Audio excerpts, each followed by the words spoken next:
মুখ্যমন্ত্ৰীৰ সমষ্টিৰ পাণ্ডুৰ 6 নম্বৰত অসম আৰক্ষী আৰু ৰেল আৰক্ষীৰ বৃহৎ উচ্ছেদ অভিযান। अवैध अतिक्रमण किए हुए हैं, अपना सामान हटा लें। जो बच्चे बूढ़े सब लोग हैं यहाँ से निकल जाए, सामान पूरा आराम से हटा लीजिए और खाली कर दीजिए, जगह को खाली करें। বিগত 3 দিন ধৰি পাণ্ডু আৰু জালুকবাৰীৰ বিভিন্ন অঞ্চলত প্ৰশাসনে চলাই আছে বৃহৎ উচ্ছেদ অভিযান। যেতিয়ালৈকে ৰেল ব্ৰিজ নিৰ্মাণৰ কাম সম্পূৰ্ণ নহয় তেতিয়ালৈকে চলিব এই উচ্ছেদ অভিযান।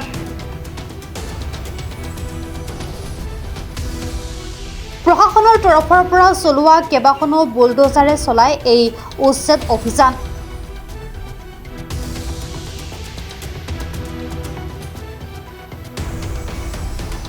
ব্ৰহ্মপুত্ৰৰ ওপৰত দ্বিতীয়খন ৰেল ব্ৰিজ নিৰ্মাণৰ বাবে এই উচ্ছেদ অভিযান। বিগত 70ৰ পৰা 75 বছৰ ধৰি পাণ্ডু জালুকবাৰী এই অঞ্চলসমূহত বসবাস কৰিছিল এইসকল লোকে। আজি প্ৰশাসনৰ এই উচ্ছেদত বিমূৰত পৰিছে এইসকল গৰীব দুখীয়া পৰিয়ালৰ লোক। উপায়বিহীন হৈ পুনৰ মুখ্যমন্ত্ৰীলৈ কাটৰ অনুৰোধ জনাইছে উচ্ছেদিত পৰিয়ালৰ লোকসকলে।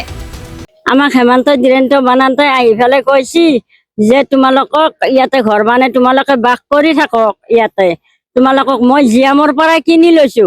ইয়াতে ৰেলৰ গাড়ীত ৰেলত জাবৰা ফেলবা দিয়া নাছিলে, আমাক বন্ধ কৰি দিছি। জাবৰা ফেলবা আহিলে ড্ৰাইভাৰ মাৰি দিবি, ইয়াতে মই আছোৱে তোমালোকৰ লগত। আৰু তোমালোকে ড্ৰাইভাৰক মাৰিবি, গাড়ী ভাঙি দিবি, তোমালোকক লোহাৰ গেট বানাই দিছো, তালা মাৰি দিবি, তাৰপিছত কিবা হ'লে মোক জনাবি। ইমানখিনি কৈ আজি আমি ইয়াতে বিদেশী নহয়, আমি খিলনীয়া অসমীয়া মুছলিম। আজি আমাৰ ইমান দুখ হৈছে, কষ্ট হৈছে, আমাৰ মাজত কোনেও নাই। ভোটৰ সময়ত আহি ৰিংকুট পিন্ধি বৰষুণত ভিজি আহি আমাক কৈছিল তোমালোকে আমাক বিপুল ভোটেৰে জয়যুক্ত কৰি দিয়ক। আমি তোমালোকৰ দাদাৰ ওচৰত আমি তোমালোকক লৈ যাম, কাঞ্চলিয়াৰ আহি এনেকে কৈছিল। আজি কাঞ্চলিয়াৰক মাতিলেও আমাৰ কোনেও নাই, আমি আমাৰ নাগাৰ বিপদত পৰি আছো। ইয়াতে এসপ্তাহৰ পৰা আমাৰ খাৱা লোৱা বন্ধ, আমাৰ মাজত আজি কোনেও নাই। ভোট লোৱা টাইমত আমাৰ ইয়াতে আহিছিল, আমিতো ভোট দিয়াম।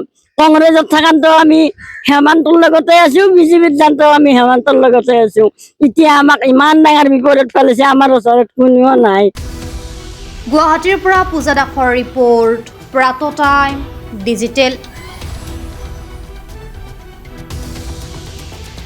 শদিয়াৰ পৰা ধুবুৰীলৈ, বৰাকৰ পৰা ব্ৰহ্মপুত্ৰলৈ সকলোৰে মাজত চিনাকি এটা নাম প্ৰাত টাইম। থলুৱা ভাষা, কৃষ্টি আৰু সত্য বাতৰিৰ আধাৰত প্ৰতিষ্ঠিত খবৰ প্ৰাত টাইমৰ প্ৰতিটো বা বাতৰি পুংখানুপুংখভাৱে চাবলৈ Facebook, YouTube, website, Twitter, Instagram আৰু ব্লগাৰ পেজত লাইক আৰু ফ'ল' কৰক। ধন্যবাদ।